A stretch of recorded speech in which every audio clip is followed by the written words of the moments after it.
Important puisque tout part de là. Alors qu'il est tranquille avec MJ et sa tante dans un moment-là, l'identité de Peter en tant que Spider-Man a été dévoilée au public dans les journaux. C'est très important puisque tout part de là. Alors qu'il est tranquille avec MJ et sa tante dans un hôtel suite à son identité dévoilée, Peter est alerté par son sens de l'araignée d'une menace extérieure. Mais avant qu'il puisse réagir, Tante May se fait tirer dessus par un sniper. Ah, ça commence direct, dans la sauce. Peter parvient rapidement à réagir en sortant de la chambre très énervé et balance une Jeep, un 4x4, sur le sniper pour le déloger.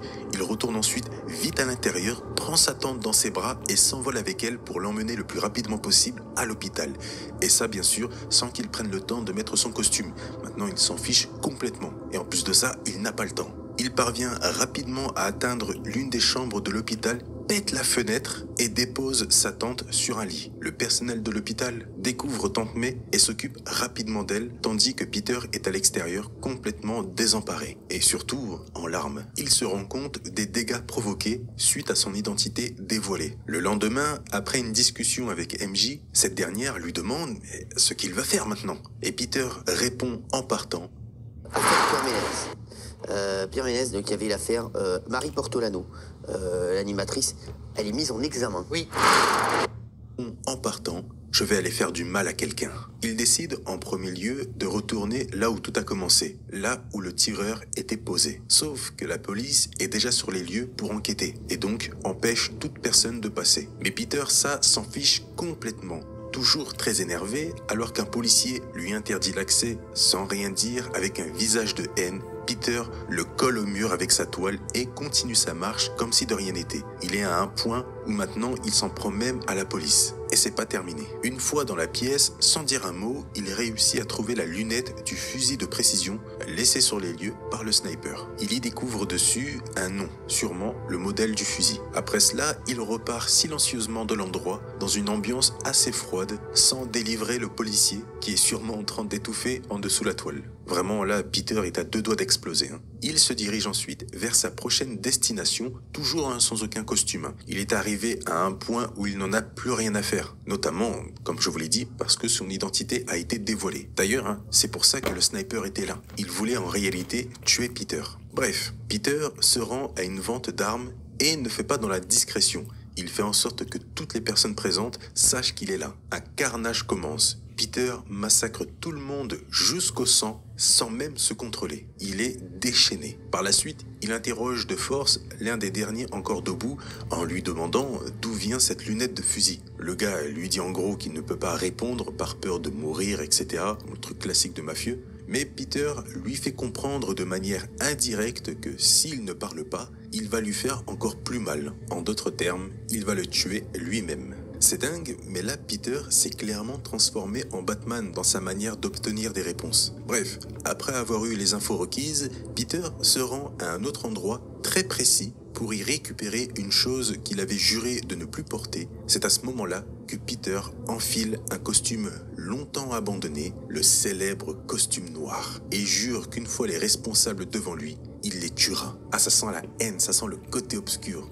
J'aime ça. Avant de partir, il appelle MJ pour avoir des nouvelles qui ne sont malheureusement pas bonnes concernant May. Elle est dans un état très critique et n'est maintenue en vie que par la machine à laquelle elle est branchée. Elle a perdu trop de sang. Peter raccroche avec haine en disant que l'hôpital va bientôt être surchargé de personnes. Ce qui veut dire en gros qu'il va bousiller un tas de monde. À partir de là, Peter passe toute la nuit à interroger différentes personnes pour avoir des infos sur le responsable. Bien sûr, dans un style beaucoup plus Batman que Spider-Man. Alors, quand je dis style à la Batman, je parle du fait qu'il se fiche complètement de faire souffrir ses adversaires pour avoir des réponses. Même à travers le masque, la haine de Peter se ressent et se voit. Et alors qu'il jette comme ça dans le vide un homme, il le rattrape in extremis et lui demande l'info qu'il cherche. Et enfin, il obtient un nom.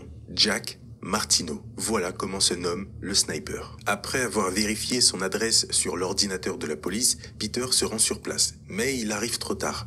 Le fameux Jack est parti peu de temps après son arrivée pour se rendre à la gare, histoire de quitter la ville après ce qu'il a fait. Forcément, il est au courant que Spider-Man le chasse. Peter se rend très rapidement à la gare devant tout le monde et parvient à détecter Jack grâce à son sens de l'araignée à travers la foule. Ce dernier, se sachant chassé par Spider-Man, ouvre le feu sur lui, mais forcément, c'est inutile. Peter s'approche rapidement, le désarme et lui brise le bras sans problème. Il est tellement énervé qu'il ordonne à Jack de ramasser l'arme au sol pour qu'il puisse lui donner envie de le bousiller encore plus. Bien sûr, il continue à le démolir violemment dans tous les sens à travers la station avec les larmes aux yeux remplies de haine. Peter dit ensuite à Jack qu'il va le tuer, mais avant ça, il veut le nom de la personne qui l'a engagé. Mais une tierce personne intervient, tire sur Jack et s'enfuit rapidement. Peter réussit à lui coller un traceur, mais préfère ne pas le suivre. Actuellement, sa cible reste Jack Martino, qui est tombé dans le coma suite à la balle qu'il a reçue. Il est donc transporté à l'hôpital, mais Peter ne le lâche pas d'une semelle et le suit jusqu'à là-bas pour continuer de l'interroger et ensuite le tuer. Une fois là-bas, MJ l'interpelle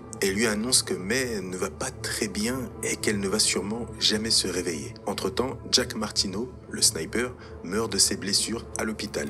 Mais Peter sent que son traceur, collé plus tôt, est proche. C'est là qu'il repère à l'extérieur celui qui a tué Jack. Un homme en costume venu s'assurer que Jack meurt quoi qu'il arrive. Peter l'interpelle rapidement et s'empare du portable de l'homme et écoute la voix à l'autre bout du fil. C'est celle de Fisk, a.k.a. le caïd. Peter apprend donc que la personne qui a engagé le sniper n'est nul autre que le caïd. Et il n'a qu'une chose à lui dire, tu vas mourir, Fisk. Par la suite, Peter prend l'homme avec lui et l'emmène dans les égouts et commence à le torturer psychologiquement en le laissant pendu par les pieds, à deux doigts d'être dévoré par des rats. Mais avant que cela arrive, il le délivre et lui dit une chose très précise. Tu vas dire à tous tes compères, à tous tes collègues, tous tes amis et même à tout le monde que si une personne touche à ma famille, je deviendrai leur prédateur. Ah, je sais pas vous, mais ce Peter Parker me plaît beaucoup. Après cela, Peter retourne voir May à l'hôpital.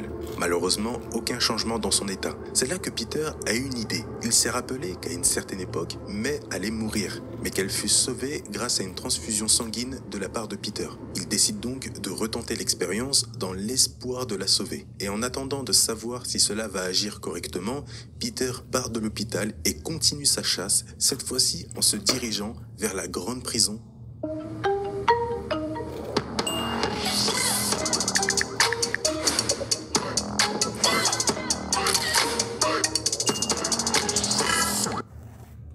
La grande prison où est enfermé Fisk. Ce dernier, sachant très bien ce qui va arriver, se prépare de son côté et se dirige vers la grande place de la prison où tous les prisonniers sont là, avec au milieu Spider-Man qui l'attend pour le confronter dans un combat à mort. Fisk fait son discours habituel de méchant face à un Spider-Man silencieux et rempli de haine. Mais lorsqu'il mentionne indirectement la tante de Peter, c'en est trop. Spider-Man enchaîne très violemment Fisk dans tous les sens et jusqu'au sang, sans le laisser respirer. Il l'enchaîne de coups. Fisk le provoque encore en lui disant que s'il est là pour le tuer, il n'a qu'à le faire. Vas-y, fais-le.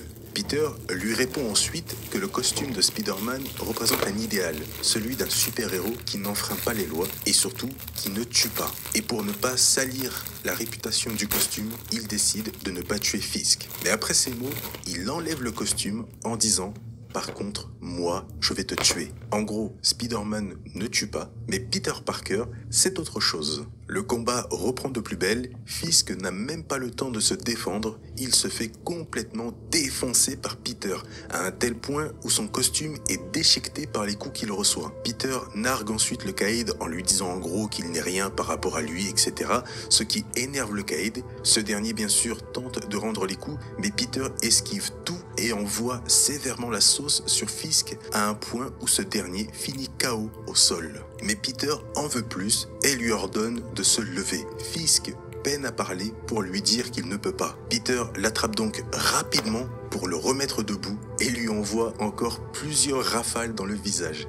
Il ne s'arrête plus. Par la suite, il place l'endroit où il crache des toiles directement dans la bouche de Fisk en lui disant qu'en seulement 3 secondes, il peut remplir ses poumons à l'aide de ces toiles pour l'étouffer et le tuer. Mais à la place, Peter balance violemment Fisk sur un mur en lui disant qu'il va le tuer, oui, mais pas aujourd'hui, parce qu'il a fait quelque chose de mieux. Il l'a battu. Et ça devant toutes les personnes de la prison qui le répéteront à leur tour à d'autres personnes, etc.